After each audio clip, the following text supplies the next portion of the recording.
Good afternoon, everyone, and good morning to those of you in North America. Welcome to this webinar, which has been brought to you by the Commission of the Churches on International Affairs, the CCIA, of the World Council of Churches. This is one of the many follow-ups we are planning for the series of regional webinars that our Commission has organized between August and December last year, with the aim of highlighting the various manifestations of racism, xenophobia, and racial discrimination in different parts of the world. Today's webinar will be specifically focusing on church apologies for racist pasts, moving from statements to prophetic action. Various churches indeed have made over the past decades, up to recently, public apologies for their past involvement and contribution to slavery, colonialism, and other forms of racial injustice. But how do these apologies concretely translate? What do they actually mean? And how do we move from apologetic statements to prophetic action? How do we heal the brokenness resulting from decades and centuries of racial injustice and oppression? This webinar is a discussion starter, and it's convening speakers from North America and the UK, and it's also a tool to help us prepare for the WCC Assembly in 2021. Other similar conversations pertaining to other parts of the world will be organized by the WCC later this year. We are grateful for the various participants who have joined us, and we thank them for taking the time to join us in this conversation. I would like to acknowledge the presence among the participants of Mr. Peter Prolf, Director of the CCIA, as well as my colleague, Reverend Dr. Sephoroza Carol, from the WCC Mission Evangelism, Missions from the Margin Department. This webinar will be moderated by Reverend Ken Siladi from the United Church of Christ. He is the Bridge Conference Minister of the Southern New England Conference of the United Church of Christ. He served in judicatory work for 22 years, and prior to that, as a local church pastor for 16 years. He is the convener of the First Encounter team of the UCC, whose purpose is to offer multiple stories around the commemoration of the Mayflower 400th observance this year. So Reverend Siladi, without further ado, I invite you to lead us in this webinar conversation. Thank you so much, Sigma, and welcome to everyone. Good morning, good afternoon, depending on your location. We are glad to have this conversation. And I am serving as moderator in place of the Reverend Karen Georgia Thompson, who is unable to be with us, but I wanted to give my props to Karen for her work. Karen serves as the Associate General Minister of Global Engagement and is the co-executive of Global Ministries between the Disciples of Christ and the United Church of Christ. I am really pleased to have working with this panel today, and I'm going to introduce them to you. I'm going to introduce them with an alphabetical order because that seems like the right way to do it among such esteemed colleagues. First, I'd like to introduce the Reverend Michael Blair. Michael serves as the Executive Minister of Church in Mission with the United Church of Canada. He is an Afro-descendant from Jamaica. Michael, welcome. Glad you're here. Secondly, I'd like to introduce the Reverend Dr. Gaser, who serves currently as the Council for World Mission Secretary for the Europe region. Previously, he worked with the United Reformed Church as its Secretary for Global and Intercultural Ministries. In the United Reformed Church, Michael has served as moderator of the General Assembly. And so welcome, Michael J. Our third panelist is Catherine Mary Laurie, who serves as the assistant to the presiding bishop of the Evangelical Lutheran Church in America and is an executive for the Ecumenical and Interreligious Relations and Theological Discernment. From 2012 to 2013, she served as president of the National Council of Churches, USA, the first Lutheran and the youngest woman, and edited the book For Such a Time as This, Young Adults on the Future of the Church, published in 2013. Welcome, Catherine. Our fourth panelist is Archbishop Mark McDonald. who has been the Anglican Church of Canada's first National Indigenous Anglican Archbishop for 13 years, a position that he took after serving as the Bishop of Alaska for 10 years. He is also the North American President of the World Council of Churches, and so a hearty welcome to you, Mark. And our last panelist is the Reverend Margaret R. Rose. She is the Deputy to the Presiding Bishop for Ecumenical and Interreligious Relations for the Episcopal Church. She oversees dialogues and interreligious engagement as they relate to anti-racism, peace building, and reconciliation within the United States and internationally. She also serves on the staff of the Church of the Heavenly Rest in New York City. So welcome, Margaret. So thank you, panelists, for being here. We are going to have about an hour of conversation. I would like to tell all the participants who are watching to mute themselves because that makes it easier for us to hear one another. There is a chat window or a chat box where you will be able to ask the panelists questions as we go along, and we'll try to track those questions. And so we hope to have an engaging conversation over the next 90 minutes or so. One of the things that Reverend Karen Georgia Thompson, in preparing for this webinar, produced was a 4-page document around apologies for injustices that have been made by various communions across the world. 4 pages worth of documents. These apologies include apologies for racism, apologies for issues against First Nations peoples, and also Native Hawaiians. You go down the list and you can see the Episcopal Church, United Methodist Church, the Southern Baptist Church, the Roman Catholic Church, the Church of England, Presbyterian Church, the Church of the Latter-day Saints, and the United Church of Christ. All have made apologies around those different, from those different communions. Included in her research was an article from Time magazine. It's a little dated, it's from 2010, in which they list the top 10 national apologies that have been made. Those apologies include apologies for Bloody Sunday in Ireland, the apologies towards the Aborigines in Australia, apologies for the Holocaust, for Argentina's dirty war, for American slavery and Jim Crow, for apartheid, and for internment of Japanese Americans, to name just a few of those apologies. In the United Church of Christ in 1993, we had a resolution that came to our national meeting in which we were talking about making apologies to the Native peoples of Hawaii. And our then General Minister and President Paul Sherry went to Hawaii, offered an apology to the Native peoples, which included as well some compensation, release of land, and some monetary compensation. So the United Church of Christ has had some involvement in making apologies and then moving to action. As the introduction said, I'm working on a team called First Encounter, which is looking at the commemoration of Mayflower at 400. And in that, the multiple stories that need to be told about the arrival of the Mayflower to the shores of the United States.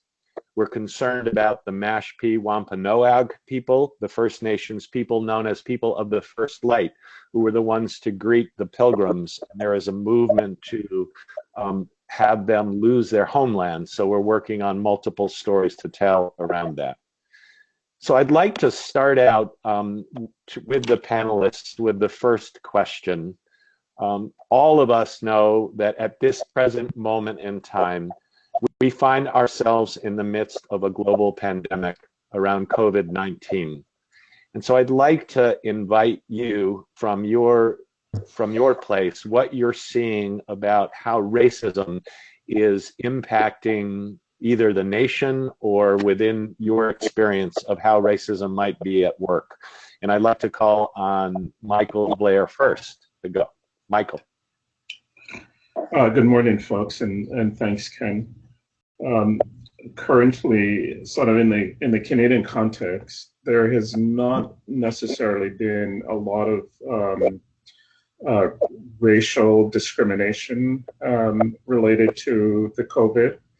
The challenge is that we're aware of is that racialized communities are greater impacted in terms of the consequences. So folks who have to isolate with larger family networks, folks whose employment situation tends to be fairly precarious. And although the government are doing some significant response at this moment in time, we're not sure how things are playing out. So I would say there's not been a lot of press or news are concerned about how racialized communities are being impacted at the moment, with the exception of our indigenous communities, many of them who live in situations with lack of running water and not sufficient access to all that is needed to keep them safe. Thank you. Michael J. Yeah, I mean, it would be similar to what Michael Blair is saying, but specifically in the UK context, initially the way the pandemic was represented as something originating from a particular place, China, and anyone looking Chinese, like students or British nationals of an East Asian origin, including anti-China sentiments, people would tell stories of how some of the public respond to them, and clearly in their perception as being racist. And recently, some of our Black communities, very much a significant part of our National Health Service, which is called NHS, point out how imaging of the NHS presented by the media actually lack color. So you're seeing color as representing a wide group of people as representing the National Health Service. I think that there's a larger revelation here in the UK. So while our NHS, that's our National Health Service, is intended to ensure care for all in a situation, the situation exposes the inequality along the lines of class and color in terms of who can and cannot have access to some of the means in terms of whether and when testing becomes available. Also, the inability to purchase food and basic necessities when greed in terms of exorbitant prices trumps over the common good. And then the impact of lockdown in terms of where people are living, housing, as Michael alluded to, and the people who are actually losing their jobs. The other bit is that most of our care workers in care homes are largely people of color, what we call here as ethnic minorities, and they do not have access to the equipment needed to protect themselves. So what it raises is that some are being privileged more than others. And if you're a person of color, then that becomes more intense. There's also recently in our UK context that if you're going into critical care, you would be asked to sign a non-resuscitation declaration. And so the question is, so what do we think will happen to people who are Black or poor people, given their experience in terms of a dominant white culture and how things have happened to them? And in a larger context, as I am speaking to, I would also note how the legacies of racism in former colonies, for instance, I'm from the Caribbean, are being played out. So Caribbean nations, for instance, are very concerned that a global shortage of a key chemical component in the COVID-19 testing process could lead to a slowdown in some of their countries to rapidly test for the virus, which is, the impending surge is looming. So it highlights the inequality. And I think that that's where you have an intersection of racism, class, and all the legacies. Thank you so much. Catherine? Good morning, colleagues. It's good to be with you, and a word of thanks to our moderator, Kent, and to our colleague, Segma, and all of you for joining. I want to share from the United States context, but first I think it's important to say a few contextual words, building on what our colleague Michael has just shared from his context. We have in the history of the United States a nation state that was built in a racist construct, and that the perpetuation of racist systems and structures through racist policies and practices has always been the way in this country. The United States, as we know, was built on land stolen from indigenous people and on the backs and by the hands of enslaved peoples of African descent. And so we've seen that every wave of immigration to this nation has reignited this racist reaction. And this includes in part the blame of ethnic groups for various diseases throughout our history. And this has also been experienced and in some cases perpetuated by our churches. So fast forward to the last few years where we've seen this rapid surge of white nationalism, Christian nationalism, xenophobia, Islamophobia, anti-Semitism, and the increase in the proliferation of hate groups. All of this has been well documented, of course, by human rights and civil liberties organizations. So it's into this frame that we find ourselves in this present moment with COVID-19 and the global pandemic.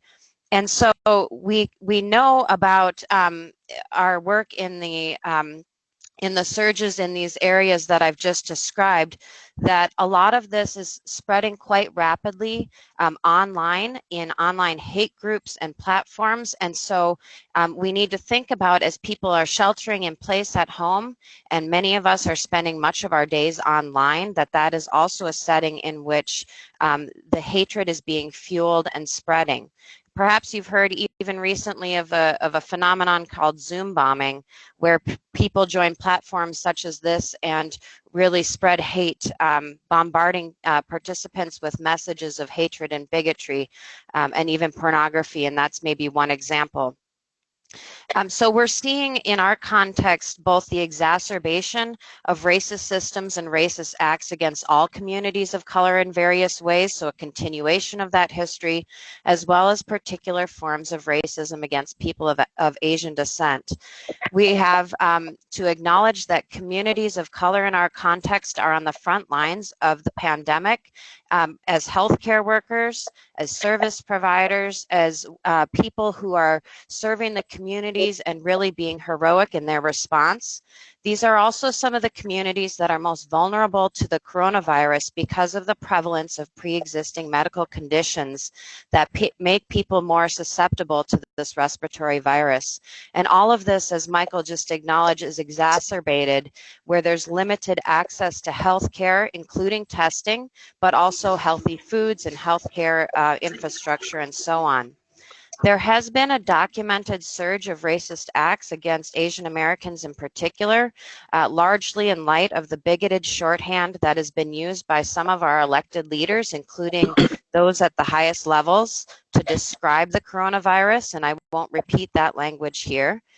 These racist acts have included incidents of violence, vandalism, discrimination, hate speech, and all of this is happening both online and in person. The Asian American community has spoken out against these experiences. Statements have been made by various groups, including the Asian American Christian Collaborative. And this is also impacting, it's important to say, many of our interreligious partners. In fact, this has become the very topic of the upcoming rounds of our U.S. national Hindu Christian and Buddhist Christian dialogues, co-convened by our National Council of Churches. Within the ELCA, the Evangelical Lutheran Church in America, we've been working, as we always try to, toward a holistic approach so that our accompaniment of the Asian and Pacific Islander Association within our church is also occurring in the broader context of sharing and receiving concerns from all of the ethnic-specific associations. I see, for example, participating here, the president of our African Descent Lutheran Association, the Reverend Lamont Anthony Wells. Greetings to you. But earlier this week, my colleague Judith Roberts, who's the Director for Racial Justice, convened the presidents of the associations together with the presiding bishop of our church, Elizabeth Eaton, and some of us to hear what the common concerns were, to hear what some of the specific concerns were, and how we can walk as church together in our commitments to address racism and to condemn white supremacy in all of its manifestations. And on the basis of this, we're still in the midst of thinking about what are the actions that we need to take across our church, and what are the words that various parts of our church, whether communities of color or, quite frankly, white people, need to hear. Lastly, I'll say the presiding bishop has spoken out in her public messages and sought input from leaders and others about how to continue to do so more and more effectively. Consultations are happening on a daily basis, and Judith is joining other colleagues to bring the lens of racial justice clearly into the work of how our church is addressing COVID-19. We are in the process of establishing hunger grants, a hotline, and coordinated advocacy that takes an intersectional approach. So I'll just summarize by saying, for us, this work can't be separate or disconnected from our broader commitments to addressing our racist past and building the beloved community to which God calls us in the future. Thank you so much, Catherine. And now, Mark McDonald, would you please comment? Yes, as a number of people have said, in the situation in Canada, this crisis is revealing centuries of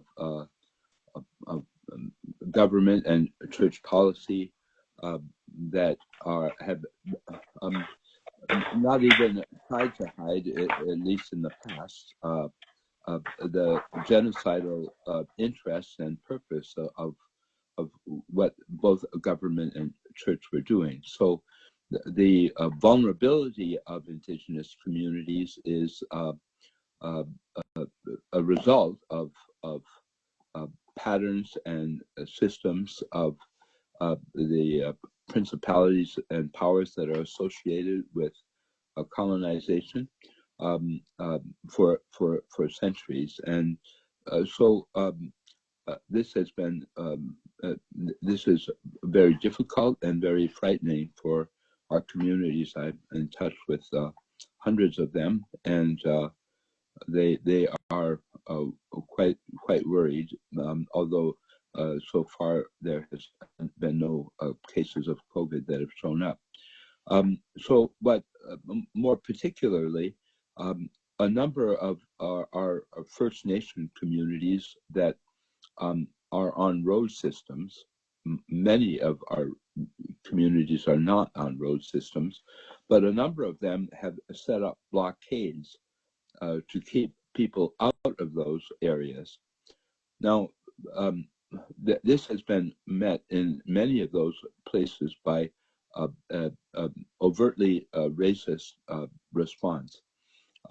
So you see here a number of things, the continuing dehumanization of indigenous people, in the sense that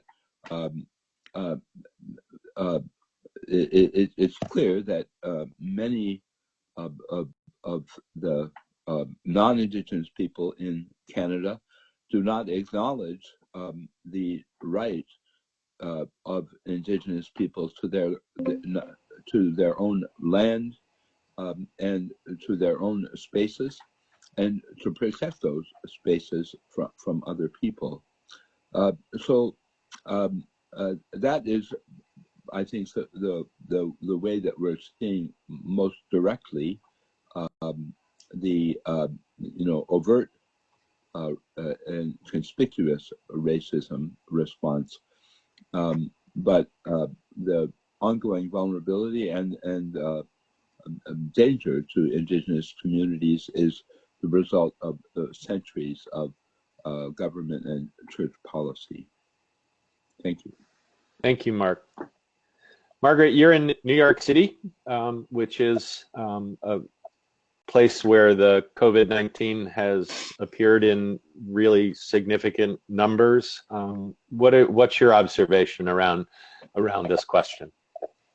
Yes, thank you very much. I'm so pleased to be here with you all.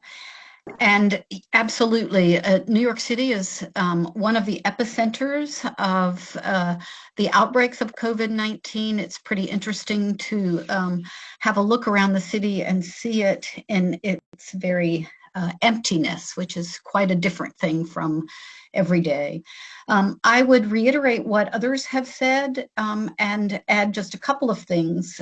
It just makes so clear that in this time of vulnerability, the cracks in the system are exposed, and we need to pay more and more attention to that. With this particular disease, it adds a layer to the intersectionalities that we were speaking about before. I think later we'll speak maybe a bit about borders, and it's clear also that COVID-19 has no borders and there are no walls that will keep one thing or another out. One thing I will say about New York is that we are paying attention to what we are hearing on the news, and we are grateful for that, particularly in this arena around racism. Even last night, there have been many stories that we've heard around Asian Americans who are being targeted for violence, in fact. And even greater than that, the whole question about healthcare that many of you have mentioned is really, I think, very important because especially with Black and Brown people, the testing criteria, especially at the beginning, were very different because you had to have traveled to some perhaps exotic place, and there was a lot there. The race and class issues, I think, have been exposed, and thankfully, we have been getting those as, for example, hospital administrators have spoken about who's allowed to be tested, and we are hearing those stories, and I think those stories are stories that need to be exposed. Today's New York Times also did a map of where the greatest outbreaks of COVID-19 are, and clearly they are in neighborhoods that are not high-income neighborhoods. And so the cross-section around race, class are becoming very, very clear. And I am so aware that the media here and the traditional media, like newspapers and broadcast news, are really doing a wonderful job in exposing those kinds of things. We have more to do in trying to figure out exactly where our churches could engage, but I think that's really important. And then one final thing is just to say I've been grateful for our interreligious partners as well, and notably yesterday, for example, the Anti-Defamation League came out with using some of their tracking systems that they've had in exposing all sorts of racist activities to track and expose the kinds of racism that are being directed toward folks who have been affected by COVID-19. And so they are beginning to join with others to help us to look at what's happening around and to make statements of solidarity and act in solidarity, as each of our churches is trying to do as well. So thank you. Thank you. Thank you, panelists, for those excellent answers to that first question. I'm going to combine the 2 and 3 questions that we want to talk about today, and that is to talk about the statements that your communion has made regarding racism, and from where you sit and what you've observed, what have been the impact that those statements have made? Talk a little bit specifically about, this is what our resolution or our pronouncement might have been, and this is what I've seen happen from that resolution, if that makes sense to my panelists. And thank you for shaking your heads in affirmation. So, Michael Blair, would you go first around the United Church of Canada's statements and the kind of impact you've seen those statements make?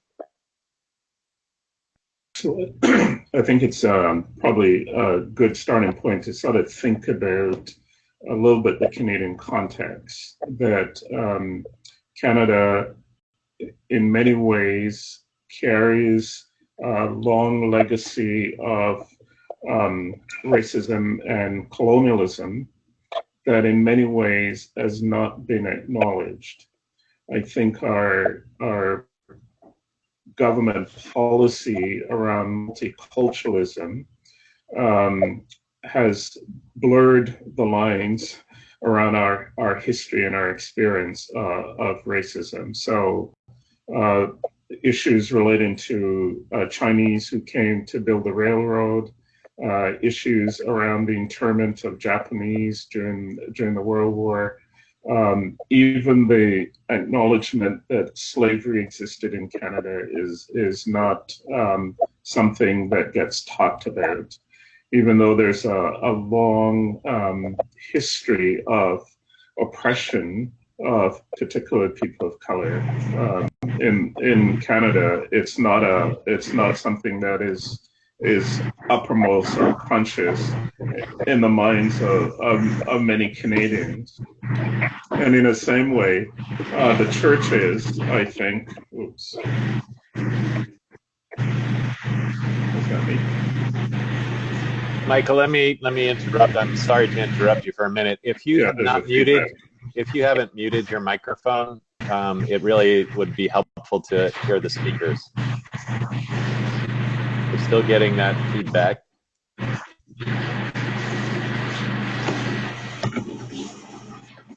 Okay, Michael. All right, sorry. So I think in many ways, within the context of the church, there's not been a significant consciousness of the challenge of race and racial inclusion.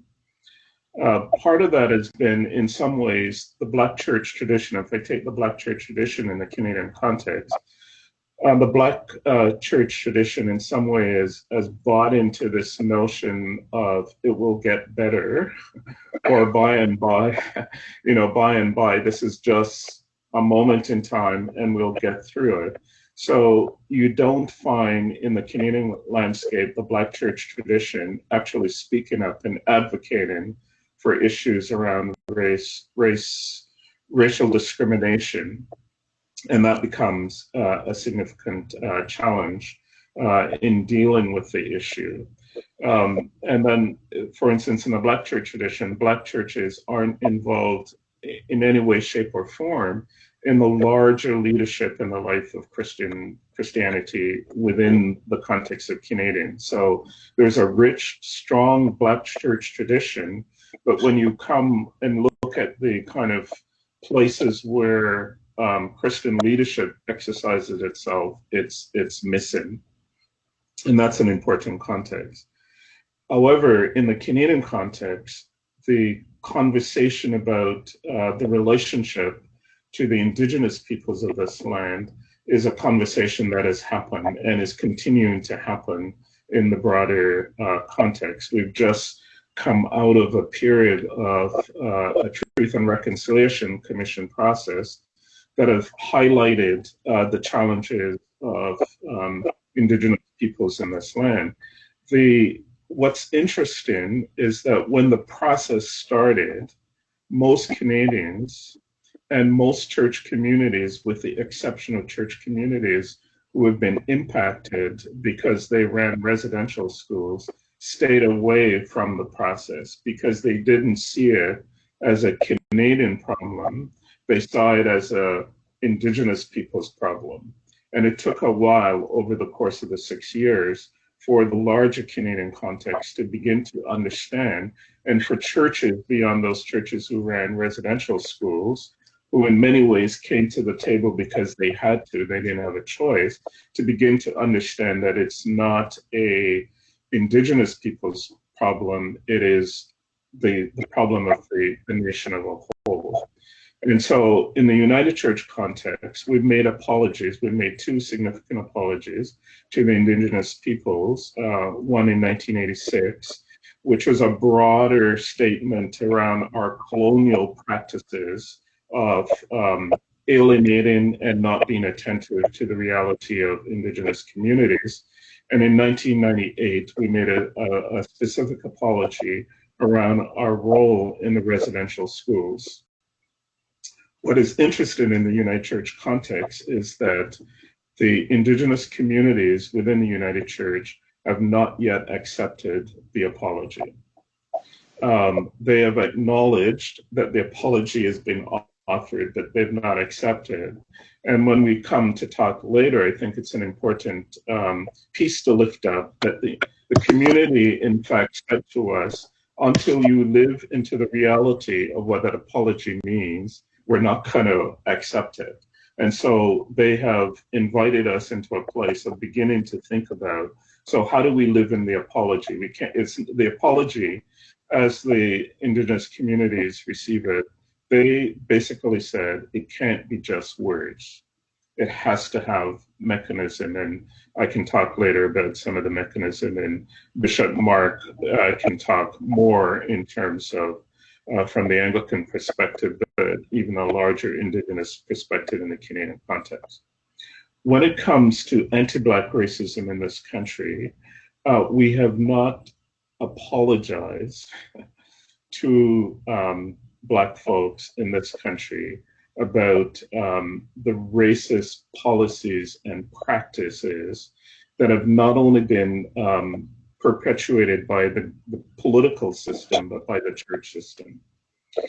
We have acknowledged, so in the United Church in 1960 and in 1962, the United Church acknowledged racism as a sin, but it never acknowledged its role and its continuing role in the exclusion of people of color in the life of the church.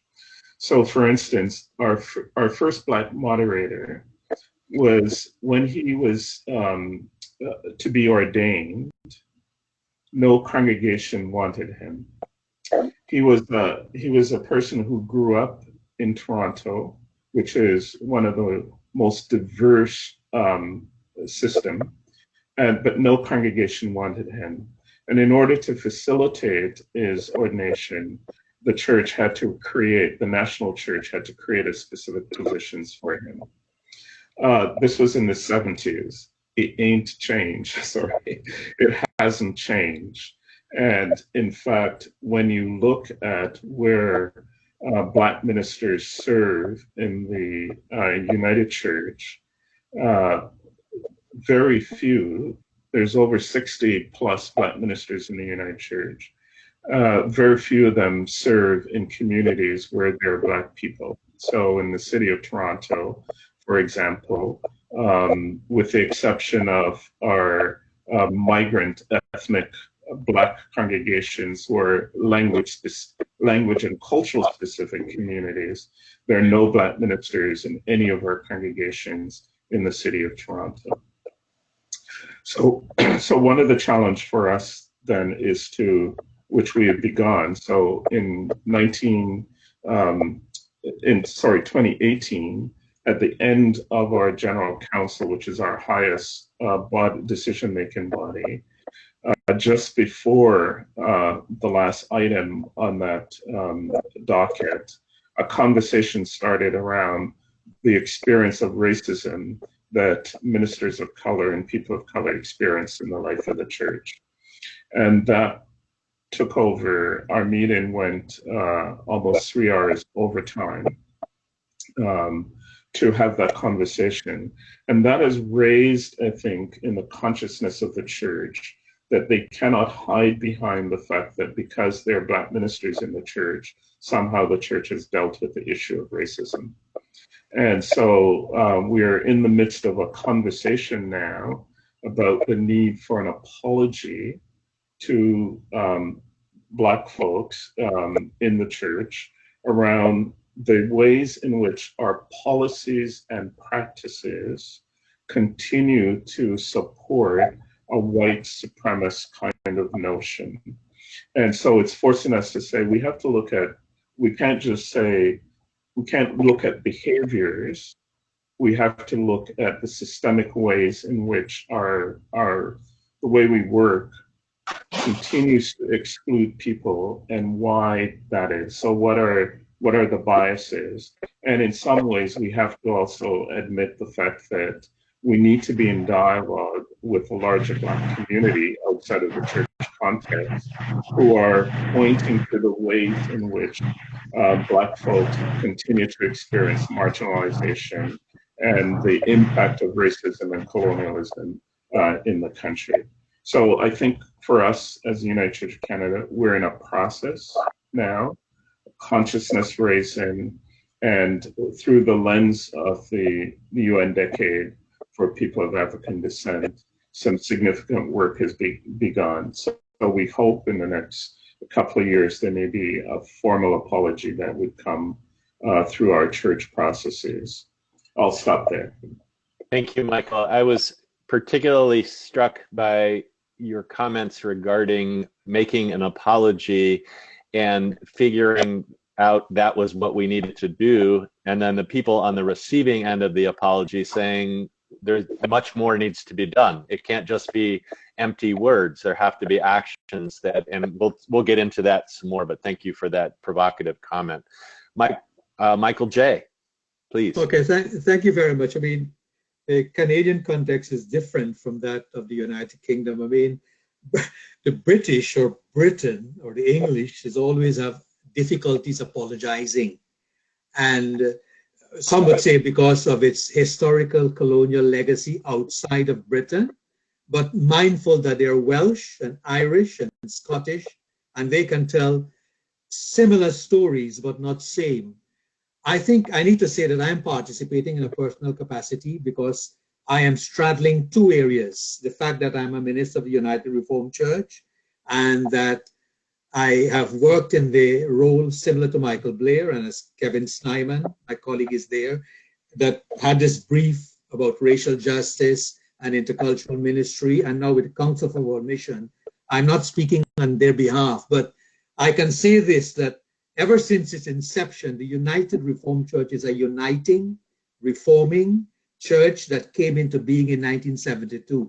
So from all its other antecedent bodies, it would be part of the non-conforming tradition and would pride itself in saying we are punching above our weight, we are social conscious, and we are justice oriented and so on. And resolutions and statements abound, all good intentions. And it would be remiss of me to say, well, some things are not progressing, but it would be true for me to say that even though we have made all these resolutions, there are lots of things, like as Michael Blair is saying, that needs to happen. It's good intention. But where it comes to systemic issues and taking on systemic issues and interrogating power and privilege and whiteness, we have a problem. We have a massive challenge before us. So it is also fair to say that as a member church of the Council for World Mission, the United Reformed Church is following up on a process that the Council for World Mission has put in place in terms of a series of hearings and a process around the legacies of the transatlantic slave trade. And I can say to this gathering that out of that hearing, the Council for World Mission has committed itself to doing a public act of confession and repenting and apologizing. And this was to happen in June, but because of this virus, we can't have this assembly anymore. But alongside that has to come reparation, or what some would prefer to call, because reparation, people really have problematics with reparation because they're thinking immediately of economics and economic paying back, which it is. People tend to talk of restorative justice. So CWM has committed itself to investing 10 million pounds of its funds during 2020 to 2029, and a further 9 million after 2029 towards addressing deficits within Black communities and the work it is doing, not only in member churches, but outside of its member churches. So like the United Church of Canada, the United Reformed Church has also declared itself a multicultural church. So we have worked alongside the kind of current trends on the British landscape. We have talked about what it means to be multicultural and intercultural. We have had put in place, networks that can facilitate conversations with specific groups within the United Reformed Church that will be considered racialized groups, named and represented in that way. And it has tried to work on what it would call its broad representation across all of its councils, the councils of the church, because by nature it is a conciliar church. But as I've said, on the ecumenical landscape, on within particularly ecclesial traditions in the United Kingdom, there are lots of declarations and things are happening. But currently, I think that the systemic issues are not being addressed. So what we have is a reverting to default mode of business as usual, because you can't see the radical changes that need to happen being made. So belonging, therefore, is not renegotiated in terms of the critical and challenging and tough questions it is asking of us in terms of displacement. So I think that in the other part of the question that we would have in terms of how then we move from all these pronouncements to prophetic action, I would want to speak more. But I think that Michael has zeroed in on some of those issues, so it won't make sense to repeat them, and I suspect colleagues would zero in on some of them. And I'm mindful that the UK context is different from the North American context, but there are intersecting things across all of it. So I'll stop there. Thank you. I think we'll get back to the question of how do we address systemic racism, in particular the question, I appreciated your comment about reparations, where everyone immediately thinks it's economic. It can include economic reparations, but there's more to reparations than that, and I think we'll probably have some more conversation about that. Catherine. Thank you. So for the Evangelical Lutheran Church in America, we have two primary documents or statements that are guiding our work in this regard. The first is one of our social statements, and it's called Race, Ethnicity, and Culture. It was adopted by our church in 1993. And this is the first bookend because our church is relatively young. It was formed by merger in 1988. So I mentioned that to indicate that this was one of the very first social teaching documents that was adopted by our church. And it really gives a strong policy framework as well as theological framework for our church's commitments.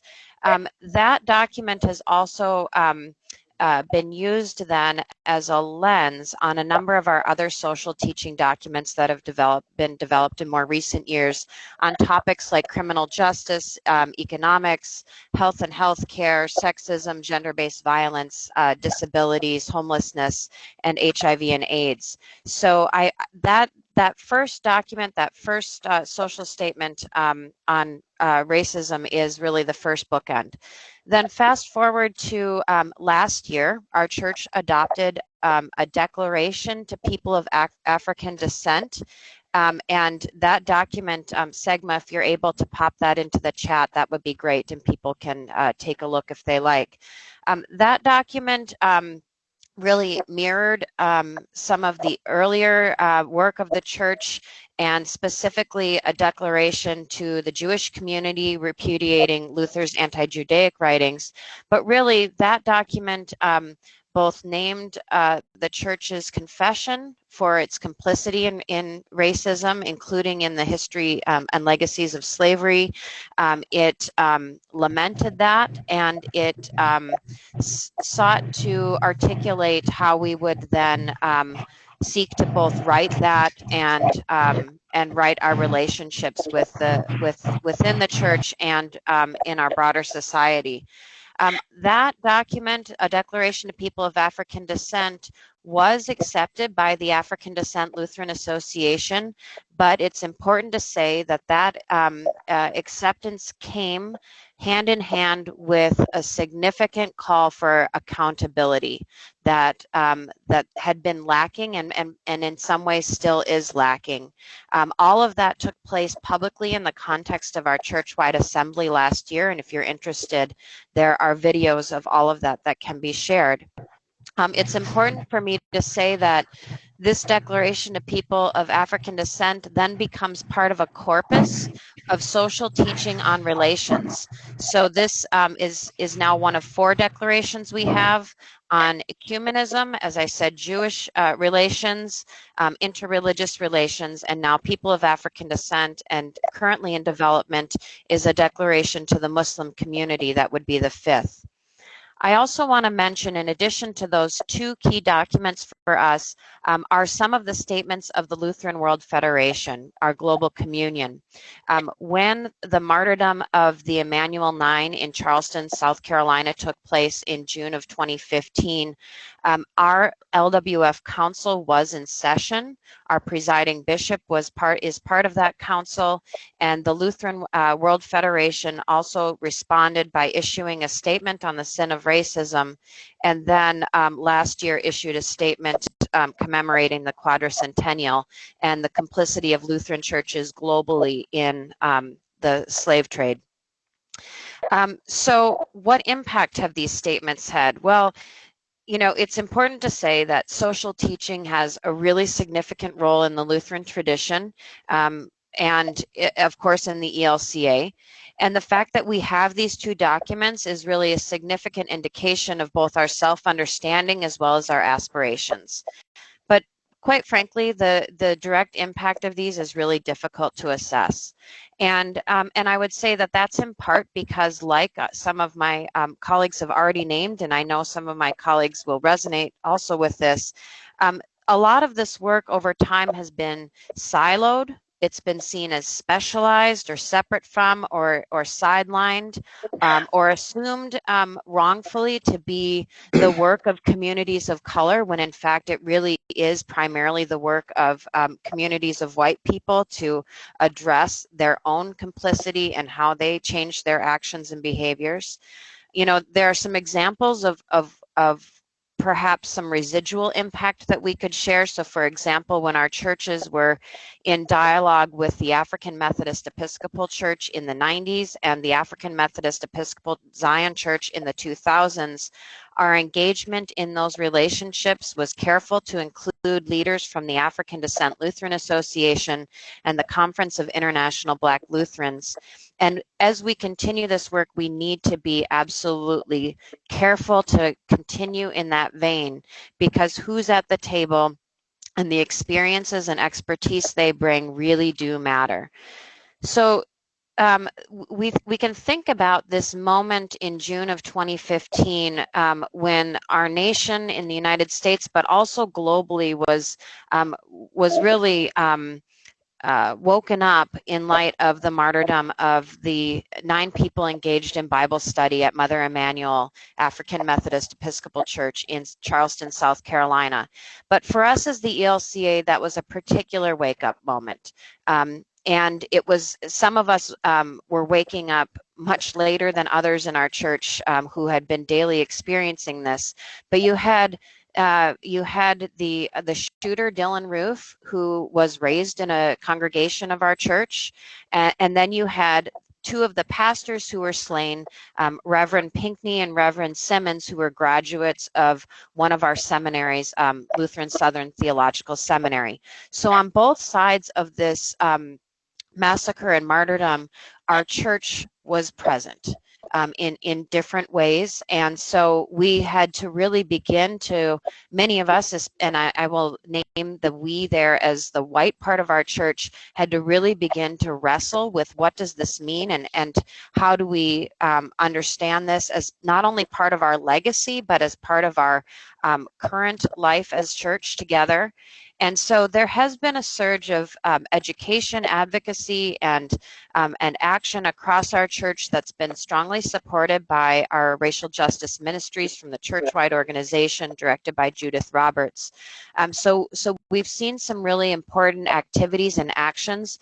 I'll just name one. The bishop of our South Carolina Synod, Bishop Herman Yos, has been working very carefully and within his synod to begin to create context for conversation and dialogue.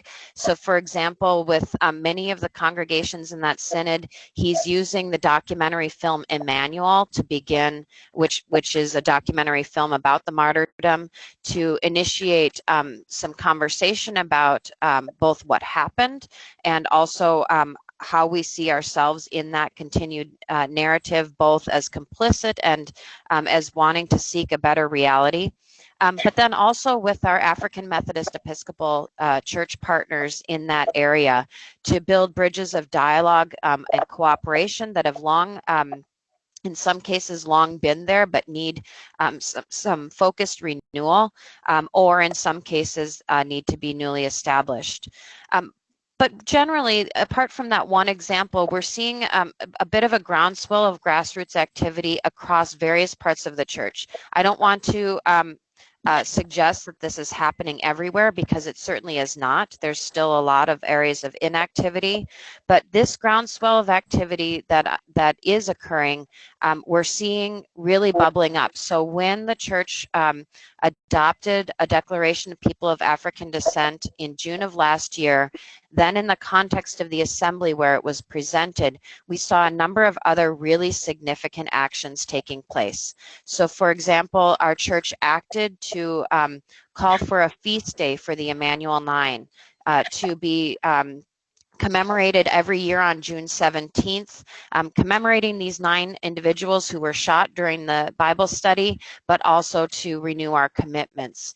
The church took action to condemn white supremacy and to call all congregations into the study of structures and rhetoric that empower and fuel racism and white supremacy, to study scripture, to study our social teaching, and so on, so that we might all claim our baptismal vocation. The church also took action to become a sanctuary denomination, affirming our longstanding commitment to migrants and refugees, and again, seeing that work is deeply bound up as part of our work to address racism and combat white supremacy. And then finally, our church adopted a strategy toward authentic diversity. This is a series, it's a report and recommendations on how the ELCA might exhibit authentic diversity within the church, including goals for racial diversity and inclusion. And notably, this strategy was developed solely by leaders of color within our denomination and was strongly adopted. So those are some indirect forms of the impact we're seeing from these 2 statements. But again, there's much work to be done, and I look forward to talking more about that as well. Thanks, Catherine. I particularly appreciated your comments about siloed work. And how the work of that the work has to be done by communities, various communities, but in particular white people, and the work that we need to do. I've been asked by our colleague Segma, if you are on camera and not on the panel, would you please go off camera so that we can just have the panelists? It's great seeing all your shiny faces, but it really would help, I think, to make the webinar be smoother. So if you can just click on the icon, take yourself off camera. Thank you for doing that. Mark, over to you.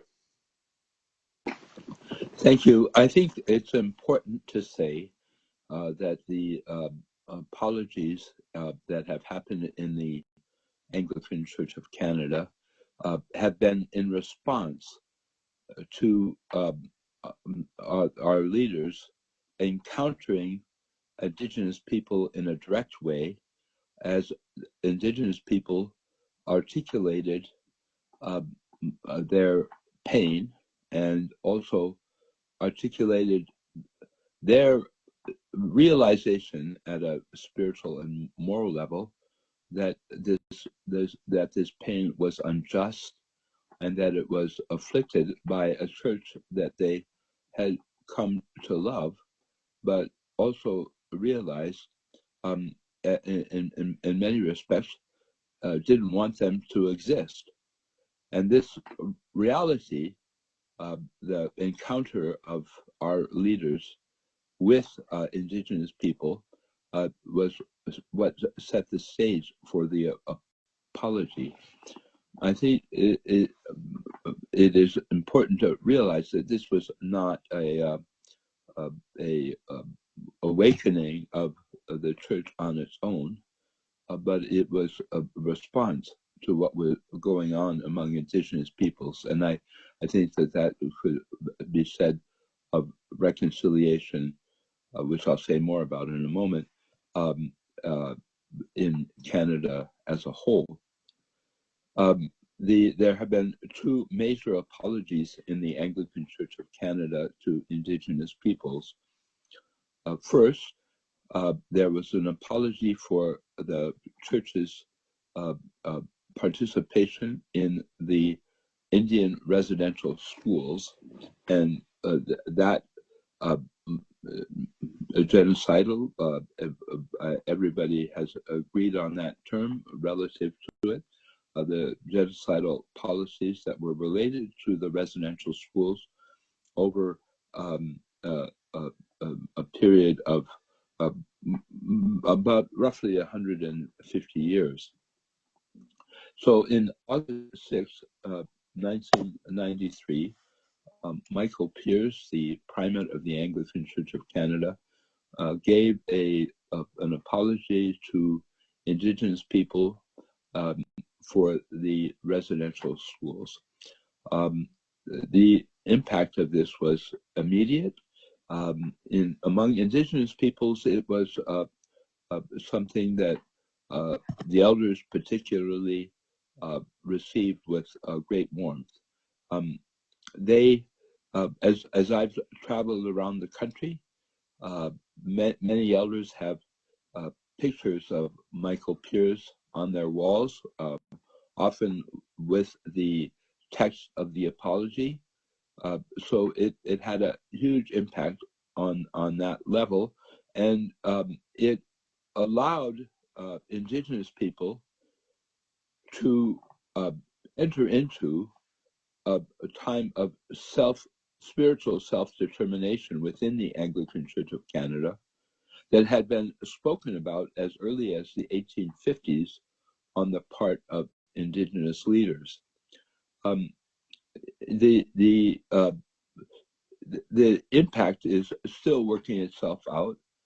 I would say primarily in the development of a self-determining Indigenous expression of the Anglican Church within the Anglican Church of Canada, and the creation of the position I hold is a part of that, and it would be a little bit beyond our time and scope to talk about all of those things, but that's one of the primary ways that that's happened.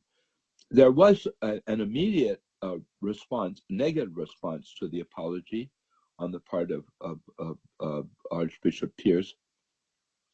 A lot of people expressed their alarm that he was admitting that the church had done something bad. I don't think because they disagreed that the church had done something bad, but because they were worried about legal liability in terms of the apology. That has never proven to be true. And despite that initial reaction, the church participated with some, I don't know, certainly not with enthusiasm, but certainly with dedication in the truth and reconciliation process that happened across Canada in response to the Indian residential schools. So we're still working on that, and it still has a lot of reverberations in the life of our church, and it still has a lot of reverberations in the life of Canada as a whole. Right now, we have just come out of a period when a number of indigenous nations, in solidarity with a group of elders who were trying to protect their traditional lands from the building of a pipeline, a lot of indigenous nations blockaded their own lands so that it was impossible for railroad traffic to go through. The response of the country was loud and racist, and I don't think most of even the media stories didn't recognize that these people were blockading their own lands, and that the rail system was built on cooperation with indigenous people. So what has happened is that there's now a lively discussion going on among indigenous people in Canada and also in the Anglican Church of Canada, whether the term reconciliation is appropriate. They are asking the question if we aren't talking about conciliation. Reconciliation implies that there was a period of time when you were at a level of conciliation that needed to be restored. This lively conversation, I think, reflects some of the ambiguities of the situation that we're in.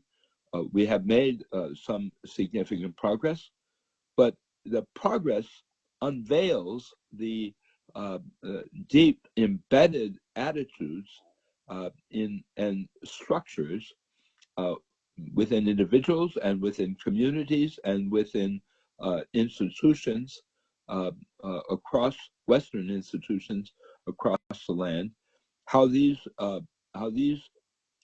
structures are still infested with ideas that are destructive of human beings, and so we're seeing that coming out. But I would say that what we're also seeing, both in the Anglican Church of Canada and in the larger public, we're seeing a greater understanding that all Canadians will profit from a place where there is racial justice, that all Canadians will have a stake in a future that includes justice for Indigenous people and the recognition of their right to exist as human beings on this planet.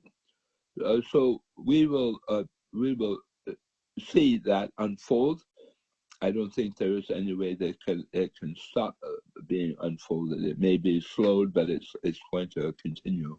So what the second apology, which I will treat more briefly, the apology for the residential schools by Michael Pierce was relatively comprehensive, but it left out the issue of spiritual harm. And this has been a topic among Indigenous peoples since the apology. And finally, Archbishop Fred Hills, hearing the deep concern of Indigenous people for this aspect of apology, asked for an apology, and Archbishop Hills very movingly responded with an apology that was given to Indigenous elders at a general synod, July 12th, 2019. So this was not too long ago, less than a year ago, and it has had a great impact. It's important to understand that across Turtle Island, which is a common name among Indigenous people for North America, that it was illegal for Indigenous people to practice their spiritual traditions, whether in a Christian or a non-Christian context. It was illegal up until the 1960s in both Canada and the United States.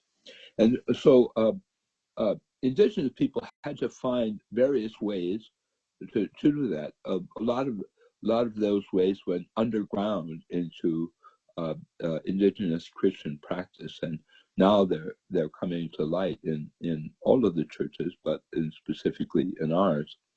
And so Archbishop Hills made a moving apology to indigenous people for demonizing the totality of indigenous life, specifically indigenous traditions of prayer and worship. Now, we're beginning to see the reaction to that, but again, it is just beginning. I think that that one of our elders made a moving statement to the General Synod, in which he described how, when she heard it, she cried and cried and thought of all of the elders who had died in the warped thinking that the church had imposed, and the distorted system of life that the church, in cooperation with the government, had perpetrated upon all those people. I think it's very it's not possible to describe in words the depth of feeling that people felt, and so we're beginning to see that impact. But I think it will take a while. There is an acknowledgement among Christian churches. Specifically, we see this in Laudato Si, the statement by Pope Francis regarding the environment and climate change. I think that we see a recognition that there is that the God has deposited a rich residue of environmental wisdom in the spiritual traditions and practices of indigenous people. And so I think we're not only seeing a flowering of that among indigenous people who have kept it alive over the years, but we're also seeing a recognition of that on the broader public. So I think the apology speaks to a very important moment among indigenous people, the apology for spiritual harm, and it also speaks to a bit broader moment in the life of the planet. Thank you. Thank you, Mark. I appreciate that. I was struck, considering the season that we are in, of time of confession, penitence, and such of Lent, that the response of people to making an apology was a negative response. And you even used the term legal liability to concern about that. So I think it's really an interesting sort of comment on how people within our communions may even react to an apology. And Margaret, please. Great, thank you very much. I want to begin with an understanding that the Episcopal Church is wrapped up with a colonialist past, so that we have a long time to make apologies. We have a long way to go, and we bring the sins of the colonial masters with us in the very founding of our church. So dismantling that racist past with whatever tools is, I think, nigh on to impossible, because we think we've gotten somewhere, and just at the moment we think we've gotten somewhere, we become aware of other things that need to be exposed. So it's a very long history for the Episcopal Church, and it's very wrapped up with the building of the nation. The power of the church for quite some time was really also the power of politics. That's not so much true anymore, so maybe that enables us to look at with some some light into what our legacy has been, but I think we have to start there. Fortunately, there have been wonderful activists throughout the Episcopal Church who have helped to expose that racist past and who have helped to put in some tools for looking not only at statements but also at actions. I would just bring to your attention a wonderful book by a man named Gardner Shattuck, who wrote a book called Episcopalians and Race, and that was really a history of Episcopalians and race from the Civil War to civil rights. And we must build on that and I think create a new story. In the 70s, the 80s, and 90s, there were a number of resolutions and commitments by our Episcopal Church General Convention around anti-racism work, calling on all dioceses to do anti-racism programs. There were some really good programs that were created, notably one called Seeing the Face of God in Each Other. And I would say many activists, many of us were involved in that work, which was essentially anti-racism work. And I think we thought we were serious, at least white people did. But when we began to really see the connection between mass incarceration and slavery and the rise of white supremacy in our current context, as well as the violence which emerges from that from our current and past autocratic political situation, we're entering a new era of understanding and a new era of call, I think. I think we began listening also to Black Lives Matter in a new way and seeing also the global nature of what was happening in the world, but also what was happening very specifically in the United States and some of the things you all have described in the U.S. context. Our statements in the Episcopal Church, the most recent ones, first of all, were in 2006 related to slavery as a sin and calling on every judicatory to examine its complicity in the institution of slavery. There was in 2008 a national service of apology and lament in Philadelphia. And then in 2009, a resolution which called on each of our dioceses to name a day of repentance and hold a service of repentance. I will also name that in 2015, we passed a resolution that was the repudiation of the doctrine of discovery. What impact have these had on our work, and what impact have these statements had on the actions that have happened in our church? I'll just say briefly, I'm grateful for the racial reconciliation staff people and racial justice staff people we have at our church-wide office. And I, in preparing for this, had a great conversation with Chuck Winder, Ron Bird, and with Shanika Brokenleg as we talked about this. And I think that our programmatically in the Episcopal Church, there are two current programs I would bring to your attention. One is focusing on what white people really need to be looking at around something called sacred grounds, and I can have that link offered to you, as well as the program on building beloved community. And that building beloved community really has the very important, of course, you all, I mean, familiar term to all of you all, but it's about seeking racial reconciliation and justice through telling the truth. And from that place, proclaiming the dream and repairing the breach and also practicing the way. But it really has to do with telling the stories and exposing the racist past that is in each of the places where many of us worship, in the ways in which our churches were built, in the ways in which our churches have been financed. So we hope that those, the impact of those over the next 10 years will have much greater than has been so in the past.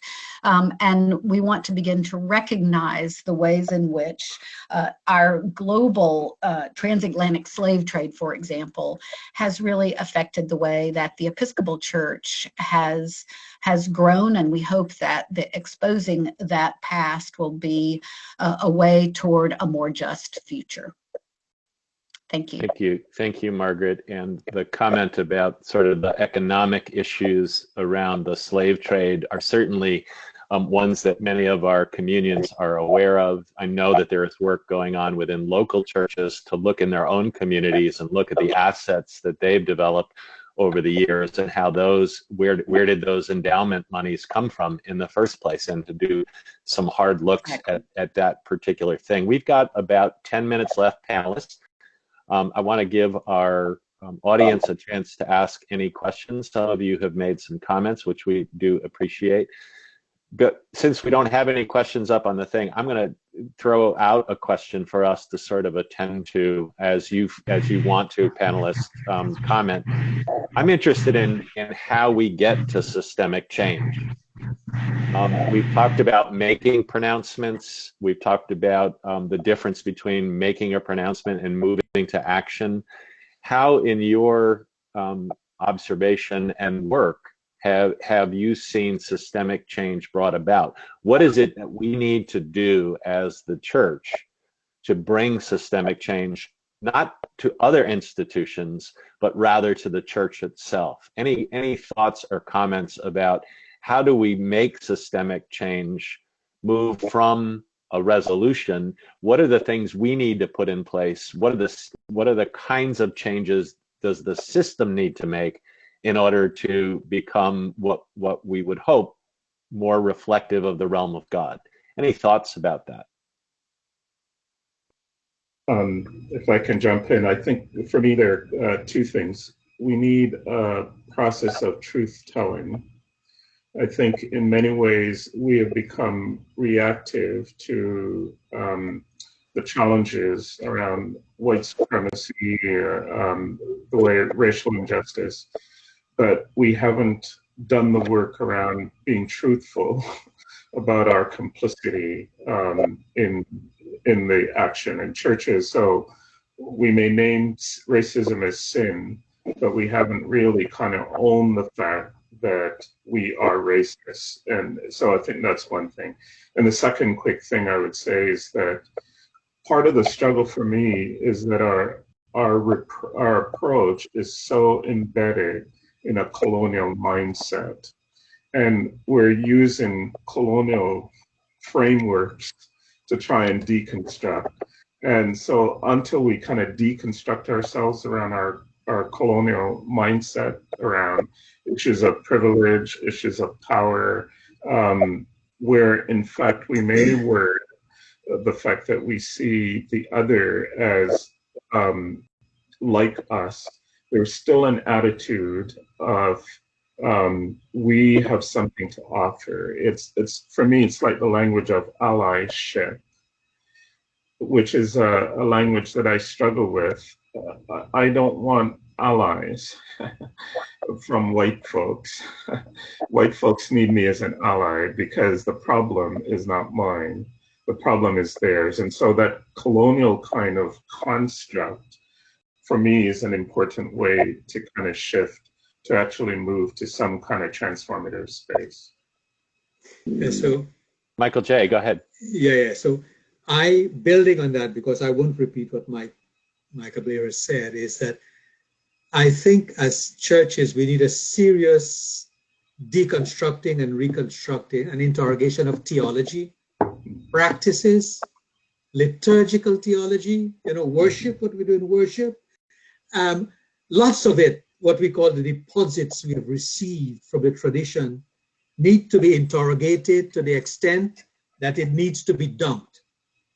I think lots of it needs to be done. For instance, we're in the season of Lent to begin with, and we're talking about a theology of the cross, justifying suffering. Then we talk about the prayer of confession and absolution, which can end up as being cheap grace. The idea of sin as a starting point rather than human goodness in our theology. We need to think again about it. For a new theological anthropology, lots of work has been done on that, but in terms of looking at humanity and humanness and what it means in our current conversation, we need to revisit that, because current configuration, as Michael Beer has been hinting there, of theology, I think is one of anti-blackness and anti-black bodies. And one colleague has spoken of an ongoing existential crucifixion that happens in our liturgical practice, especially during this season of Lent.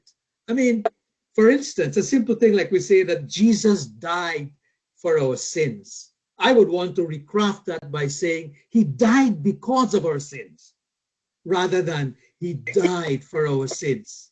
So I think that there's something here about the theology we have inherited, because it feeds the system, it perpetuates the system, and the whole idea of Christ increasing so that we may diminish, I don't see it in practice in terms of how the systemic operation of an institutional organization like the church is operating, where it is diminishing. So the idea that, okay, we're going to broaden, we're going to ask for forgiveness, we're going to repent, is that we are pulling groups of people in so that it is business as usual. And the second point I would like to say is that we should not underestimate the economic question here, because I think if you look at intersections, it's about the commodifying of lives, of human bodies, of land, of the whole of creation and the exploitation. So there's an oppression economy, I think, of which racism is a profitable part. And so there's the question that needs to be asked: who has profited, who is profiting, and how this oppression economy is working. And it relates not only to racism, to class, to environment, to a whole heap of other things. But I think fundamentally there is an underlying dominant theology and ethos at work that we really need to work harder. So I'm going to stop there at this time. Thank you so much. Margaret, you wanted to say one? We've got only a couple minutes left, but let's go. I'll be very quick. Just to say thank you for both of those interventions. And I also want to say that the question is not just how can we rearrange the structures of our churches, but because there is no border between our churches and the world. And so therefore, our prophetic action within our churches must also include prophetic preaching, of course, and public engagement. I mean, I think, we can't dismantle the master's house with the master's tools, but there are all these questions around voting, census, state, local, national, even global political action related to our criminal justice system.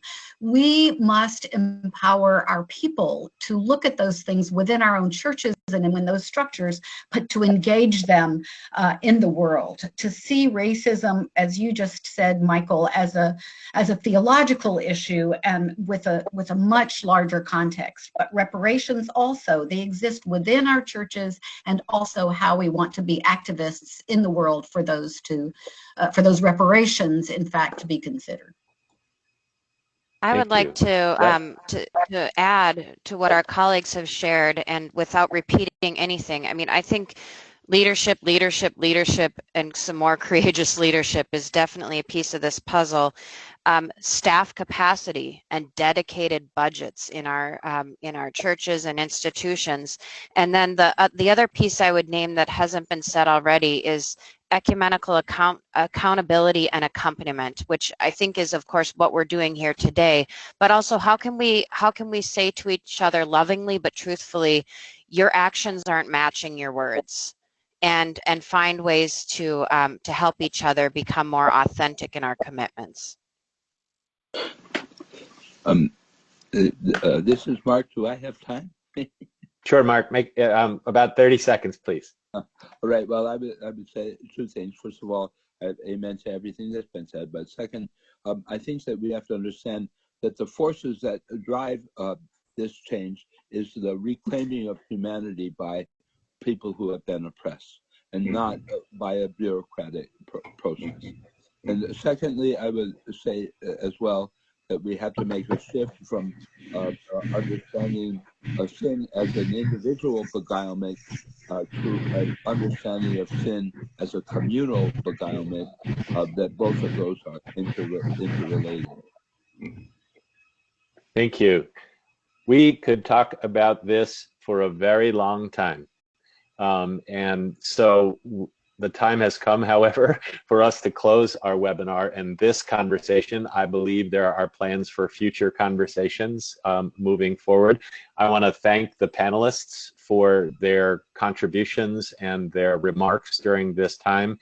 And I think Segma is going to take over now. Thank you all. So I'd like to thank each and every one of you panelists and also the moderator for this very insightful and enriching conversation. As one of the commenters said, this is starting to be a very interesting conversation now as we're leading to the end of the webinar, but hopefully we will have a second round in the coming weeks or months to continue the conversation. And I learned a lot from this webinar, and I think many of us did. And other similar conversation will be organized by my colleague Sephorosa Carol, who's here. And from my side, I'd like to thank you on behalf of the Commission of the Churches on the Churches on International Affairs for joining us in this conversation. This is an ongoing conversation, a beginning of a process, and hopefully all of this conversation will be further discussed at the WCC Assembly next year. This is just a way of preparing all of us as we lead to Busan, to Karlsruhe. Sephorosa, maybe you'd like to say a few words, closing words for this webinar. Thank you, Segma, and I just want to add my thanks to Segma on behalf of WCC, and also particularly from Mission and Evangelism, Mission from the Margins, and the Indigenous Peoples program. It's been a fantastic afternoon, and it's been so wonderful to hear from all your presentations, not only to hear but also to learn.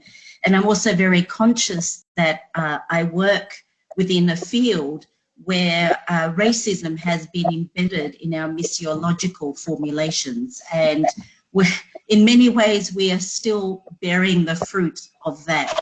So it is, indeed a great privilege for me, I think, to be able to work with CCIA on this, to actually continue the conversation and also to continue the education towards being a truly transforming and transformative church, or the beloved community that I've heard several of the panelists refer to.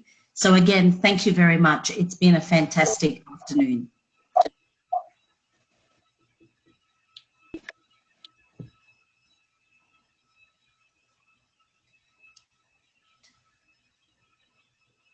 Segma, your microphone's muted. Sorry. Just wanted to say again, thank you for all those of you who have joined us. We had up to 60 participants at some point. The system froze, you might not have noticed, but now it's slowly coming back to normal. But I'm very grateful for the speakers for making the time. And in these busy days with COVID-19 and all the rest that we have on our plate, to come and join us in this very insightful conversation, and for Reverend Ken Siladi for stepping in on behalf of Reverend Dr. Karen Georgia Thompson, who unfortunately cannot be with us due to very unfortunate circumstances. I wish you all to stay safe, stay at home, and continue online virtual work. And hopefully, let's meet again soon in another webinar, this time organized by my sister Sephorosa, as I will be away for a little while. Thank you very much, and all the best, and happy Easter for those of you celebrating next week. For me, it's in 2 weeks. Merci.